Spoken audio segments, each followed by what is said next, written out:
నా ఇంట్లోకి వచ్చి నా కొడుకుకి సంవత్సరంన్నర నా కొడుకు ముందర నన్ను నా భర్తని కూడా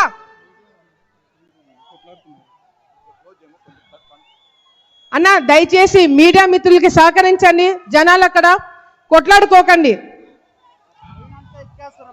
దయచేసి అందరు కిందికి దిగండి అన్న. మీడియా మిత్రులు అందరూ దయచేసి సహకరించండి. అందరినీ ముందుకు రండి, కిందికి రండి. కార్యకర్తలు దయచేసి సహకరించాలా. మన ప్రోగ్రామే కదన్నా, అందరు దయచేసి కిందికి రండి. మా మీద కూడా కేసులు పెట్టినారు.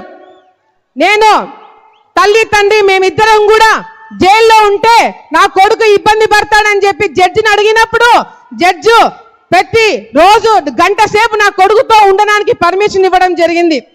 జైలుకి నా కొడుకు వచ్చినాడు సంవత్సరంన్నర నన్ను చూడడానికి.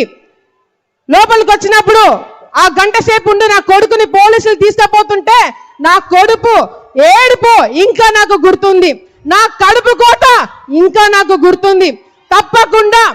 తప్పకుండా కార్యకర్తల మీద మా మీద కేసులు పెట్టే వాళ్ళని ఎవరు కూడా వదిలిపెట్టే ప్రసక్తి లేదని లోకేష్ అన్న గారు భరోసా ఇవ్వడం జరిగింది.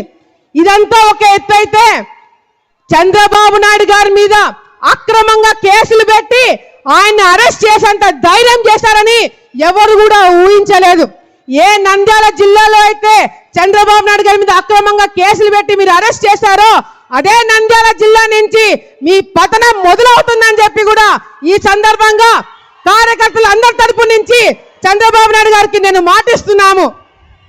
అంతేకాదు ఈరోజు రాష్ట్రం మొత్తంలో ఒక పక్కన అరాచకాలు జరుగుతుంటే ముఖ్యంగా ఆళ్లగడ్డలో మాత్రము వింతలు విడ్డూరాలు జరుగుతున్నాయి. మొగుడు పిల్లల పంచాయతీకి కమిషన్ తీసుకుంటున్నారు. రైతులు బోర్ అడిగితే కమిషన్ తీసుకుంటున్నారు. భూమి సమస్యలు ఉన్నాయని చెప్తే ఆ భూమి లాక్కుంటున్నారు ఎమ్మెల్యే వాళ్ళ కుటుంబ సభ్యులు. ఒక ఉదాహరణ, ఎరుగుడుదిన్న అనే గ్రామము గంగుల వాళ్ళ గ్రామం అది.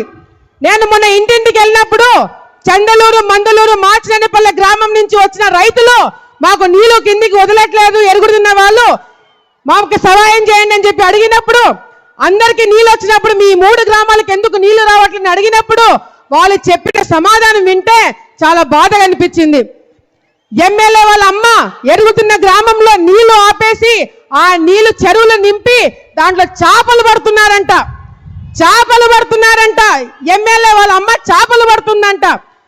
నీళ్లు వెళ్ళి అడిగిన రైతులు మాకు నీళ్లు కావాలంటే మీ 3 గ్రామాలు చందాలు వేసుకొని రైతులు డబ్బులు ఇవ్వండి, అప్పుడు కేసీ కెనాల్ నీళ్లు తెలుగంగా నీళ్లు వదులుతామని చెప్పినారంటే ఎంత సిగ్గుచాటని చెప్పి కూడా సందర్భంగా తెలియజేసుకుంటున్నాం. సార్ ఇక్కడే శిల్ప వెంచర్ వేసినారు. శిల్ప వాళ్ళు ఇక్కడ వెంచర్ వేసింది ఎట్లా అంటే బయట చూడడానికి అంతా బానే ఉంది, కానీ లోపల మాత్రము కేసీ కెనాల్ ని బూట్ చేసి అక్కడ వెంచర్ కట్టడం జరిగింది. ఎమ్మెల్యే ఎందుకు అడగట్లేదు, ఎమ్మెల్యే ఎందుకు నోరు మూసుకున్నాడు అని చెప్పి మేము కూడా ఆలోచించినాం. తర్వాత అర్థమైంది ఏంటంటే శిల్ప వాళ్ళు ఇక్కడ స్థానికంగా ఉన్న ఎమ్మెల్యేకి కమిషన్లు అంటించినారు. అందుకే ఎమ్మెల్యే కూడా నోరు మూసుకొని కేసీ కెనాల్ బూర్చినా కూడా ఏమి మాట్లాడలేకపోయినారు. ఇట్లా ఆళ్లగడ్డ ప్రాంతంలో ఎప్పుడు లేని నీచ సంస్కృతిని వీళ్ళు తీసుకురావడం జరిగింది. అంతేకాదు సార్, ఈరోజు మనం అధికారంలో ఉన్నప్పుడు ఈ ప్రాంతంకి 2 సంవత్సరాలు నాకు సేవ చేయడానికి అవకాశం వచ్చినప్పుడు అన్ని విధాలుగా కూడా రైతులకు కావచ్చు, మహిళలకు కావచ్చు, యువతకు కావచ్చు అందుబాటులో ఉండే అన్ని కార్యక్రమాలు చేయడం జరిగింది. సమయం తక్కువ ఉంది కాబట్టి రేపొద్దున మనం మళ్ళీ గెలిచిన తర్వాత మీరు ముఖ్యమంత్రి అయిన తర్వాత తప్పకుండా ఆళ్లగడ్డలో కావాల్సినవి ఎట్లాగో రోడ్లు, ఇల్లు ఇవన్నీ కూడా మేము తెప్పించుకుంటాము మిమ్మల్ని అడిగి. కానీ ముఖ్యంగా ఈ ప్రాంతం రైతులు, తెలుగంగ రైతులు, కేసీ కెనాల్ రైతులు ఎన్నో ఇబ్బందులు పడుతున్నారు. అలగనూరు ప్రాజెక్టు తప్పకుండా పూర్తి చేసి కేసీ కెనాల్ రైతులను ఆదుకోవాలని చెప్పి కూడా ఈ సందర్భంగా కాబోయే ముఖ్యమంత్రి గారికి తెలియజేసుకుంటున్నాము. తెలుగంగ రైతులు పంట కాలువ లేక చాలా ఇబ్బందులు పడుతున్నారు. ఆ పంట కాలువలు కూడా తప్పకుండా ఏర్పాటు చేయాలని చెప్పి కూడా రేపు పొద్దున మనం అధికారంలోకి వచ్చిన తర్వాత ఏర్పాటు చేస్తారని చెప్పి మాకందరికి కూడా నమ్మకం ఉంది. ఈరోజు ఈ సభకి విచ్చేసిన ప్రతి ఒక్కరికి పేరు పేరు నేను ధన్యవాదాలు తెలియజేసుకుంటున్నాను. ముఖ్యంగా ఈ వేదికని ఏర్పాటు చేసిన టీం కావచ్చు, అదేవిధంగా వాలంటీర్లు కావచ్చు, అబ్జర్వర్లు కావచ్చు, ఈ వేదిక పైన ఉన్న జిల్లా నాయకులు కావచ్చు, జన సైనికులు కావచ్చు, అంతేకాకుండా అంగన్వాడీ వాళ్ళు చాలా రోజుల నుంచి ఇబ్బందులు పడుతున్నారు.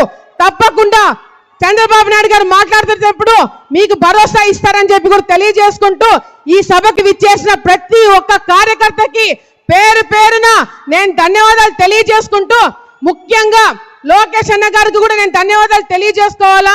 ఈరోజు తల్లిదండ్రులు ఇద్దరు చనిపోయినా కూడా నన్ను ఒక అన్నలాగా కాపాడుకుంటూ వచ్చి ఎవరు ఏం చెప్పినా ఏం చేసినా నాకు అండగా ఉన్నందుకు లోకేష్ అన్న గారికి వచ్చే జన్మలో కూడా నేను రుణపడి ఉంటానని చెప్పి మరొకసారి తెలియజేసుకుంటూ, ముఖ్యంగా నాకు ఈ సభను ఏర్పాటు చేయడానికి ముఖ్యంగా నాకు హెల్ప్ చేసిన నా తమ్ముడు జగత్ విఖ్యాత్ రెడ్డికి, నా భర్త భార్గవరామ్ నాయుడు గారికి ప్రత్యేకమైన ధన్యవాదాలు తెలియజేసుకుంటూ, మన ఎమ్మెల్సీ భూమిరెడ్డి గారికి, ప్రభాకర్ చౌదరి గారికి ధన్యవాదాలు తెలియజేసుకుంటున్నారు. ఇక్కడ మొదటిసారి నేను సభ చేస్తున్నాను. ఏదైనా చిన్న చిన్న పొరపాట్లు జరిగింటే మీ బిడ్డగా అనుకొని క్షమించాలని చెప్పి మరొకసారి తెలియజేసుకుంటూ, ఇక్కడికి విచ్చేసిన ప్రతి ఒక్కరు కూడా మరొకసారి ధన్యవాదాలు తెలియజేసుకుంటూ సెలవు తీసుకుంటున్నాను. జై చంద్రబాబు నాయుడు, జై చంద్రబాబు నాయుడు, జై లోకేష్ అన్న, జై లోకేష్ అన్న, జై జన్మభూమి, జై హింద్. ఆత్మలకు అభయ